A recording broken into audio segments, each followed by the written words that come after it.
अस्सलाम वालेकुम। कैसे हैं आप सब? उम्मीद करती हूँ खैरियत से होंगे। आज की हमारी कहानी है अनोखा बंधन।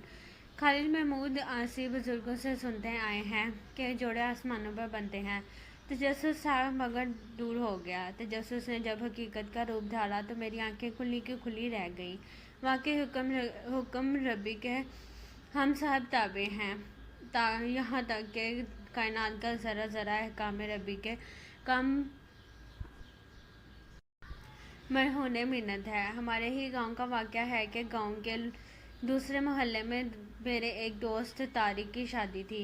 मैं भी मदऊ था। रस्म मेहंदी में हर तरह का हल्ला गुल्ला हुआ, ढोल बजे, खूब नाच गाना हुआ। तकरीब की रौनक को दुबाला करने के लिए कभी कभार फायरिंग का तड़का भी लगाया जाता रहा। अजीज़ों क़रीब के अलावा काफ़ी तादाद में दोस्त अहबाब भी शादी में शिरकत की गर्ज से तशरीफ़ फरमा थे। रात तकरीबन 2 बजे तकरीब इख्तिताम पजीर हुई। तारिक का ताल्लुक़ एक ज़मींदार घराने से जारी है। सब लोगों से ज़मीन रकबा इनकी ज़्यादा थी। कोठी, नौकर चाकर, ज़रूरियात ज़िंदगी की हर एक आसाइश मैसर थी। अमारात के साथ साथ तारिक एक खूबरू नौजवान भी था। गांव की अक्सर लड़कियां इसके कदमों में हम वक्त दिल फेंकने को तैयार रहती थीं। कॉलेज में भी इसकी काफ़ी लड़कियों के साथ दोस्ती थी। इसके बावजूद तारिक करैक्टर लेस ना था। हंसमुख, दूसरों के दिलों में घर कर लेने वाला, मिलनसार और हमदर्द भी था।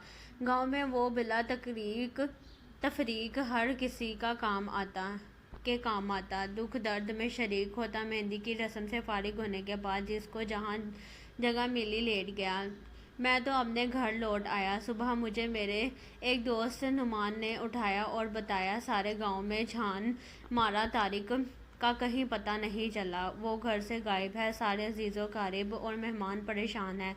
बारात जाने का टाइम हो रहा है। कारें और बसें हॉर्न बजा बजाकर अपनी आमद की खबर दे रही हैं। बैंड वाले भी पहुंच चुके हैं, मगर तारिक की अचानक गुमशुदगी ने सबके अरमानों पर ओस डाल दी है। न जाने खुशियों को किस जालिम की नज़र लग गई। खुशियों भरा आंगन मातम कद्दा बन के रह गया है। दोपहर होने को थी। बरादरी के बूढ़ों ने फैसला किया कि तारिक के छोटे भाई अरशद को तैयार करो। सांप भी मर जाएगा और लाठी भी सलामत रहेगी। लड़की वालों की इज्जत भी महफूज रहेगी और लड़के वाले भी लोगों के तानों से बच जाएंगे। इस सारी सूरत हाल से लड़की वाले भी आगाह हो चुके थे। इन्होंने अपने एक कमी के हाथ तारिक के यहाँ पैगाम भिजवा दिया कि हमको सब मालूम हो चुका है, लिहाजा हमारे यहाँ आने की कतई जुर्रत ना करना, क्योंकि अरशद भी तारिक ही का भाई है। वो तारिक से भी 2 हाथ आगे होगा और साथ ही दूसरे कमी भी को हमारे ही गांव के जुनैद जो तारिक ही का कज़न था पैगाम भिजवा दिया कि फ़ौरन तैयार होकर चंद अजीज़ साथ लेकर पहुंच जाओ। ज़्यादा दर्द करने की भी ज़रूरत नहीं, क्योंकि हमने सब इंतज़ाम कर रखा है। जुनैद की तो जैसे लॉटरी निकल आई। खुशी से फूले नहीं समा रहा था। चंद दिन पहले ही से मातम के ना जुनैद की अब बाजियाँ खुल रही थीं। जब मुझे इस वाक़े का इल्म हुआ तो मैं सुनकर हैरान परेशान हो गया और बेख्तियार पुकार उठा, वाह मौला तेरे रंग, तेरियाँ तो तू ही जाने। जुनैद तारिक का कज़न था, मगर किसी भी तोड़ वो तारिक का हम पल्ला नहीं था। यही वजह थी कि साइमा के घर वालों ने जुनैद पर तारिक को तरजीह दी थी। हालांकि जुनैद और साइमा एक दूसरे को बचपन से चाहते थे। साइमा जुनैद के सगे मामू की बेटी थी, मगर जहाँ दौलत की फरावानी हो वहाँ रिश्तों का तकद्दुस कायम नहीं रखा जाता।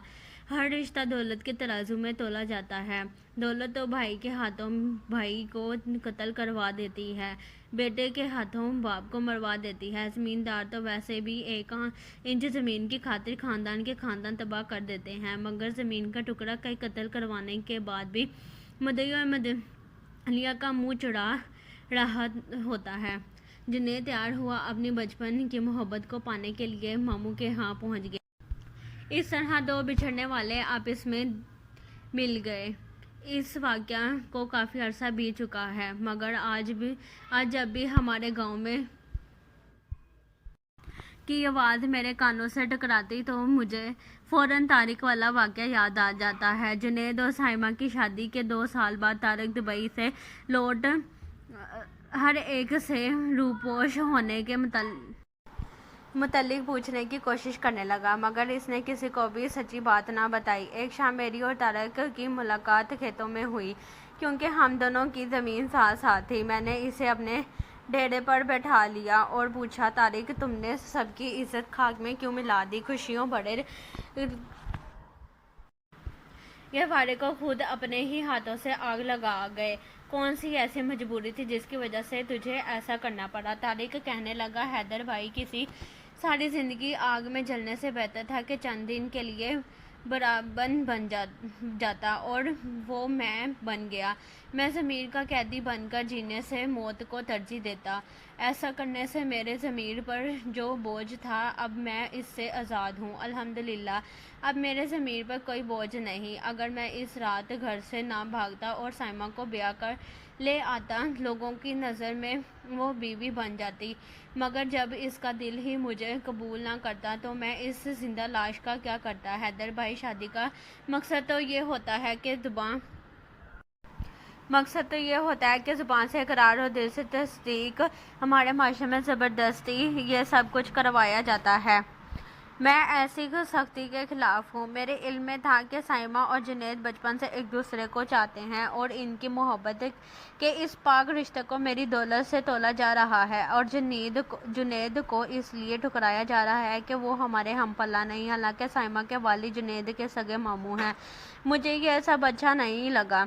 میرے ضمیر نے مجھے ملامت کی کہ میری وجہ سے 2 محبت کرنے والے دلوں کا خون ہو رہا ہے، اور یہ جرم سرزد مجھ سے کروایا جا رہا ہے۔ میں نے سوچا، کیوں قاتل بنوں؟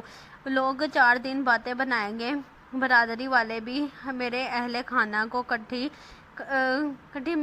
میٹھی سنائیں گے، اس سے کوئی فرق نہیں پڑتا۔ میرے ایسا کرنے سے اگر 2 دلوں کا ملاپ ہو جاتا ہے تو مجھے خوشی ہوگی۔ ویسے بھی حیدر بھائی، جوڑے تو آسمانوں پہ بنتے ہیں، اللہ سائیں جو کرتا ہے بہتر کرتا ہے۔ جنید اور سائمہ ہنسی خوشی زندگی بسر کر رہے ہیں۔ ان کے آنگن میں اب 2 ننھے سے پھول بھی کھل چکے ہیں۔ خدا ان کو سلامت رکھے۔ ہمارے لیے بھی تو اس خلق کو مالک نے کوئی ڈھونڈ کے رکھی ہی ہوگی۔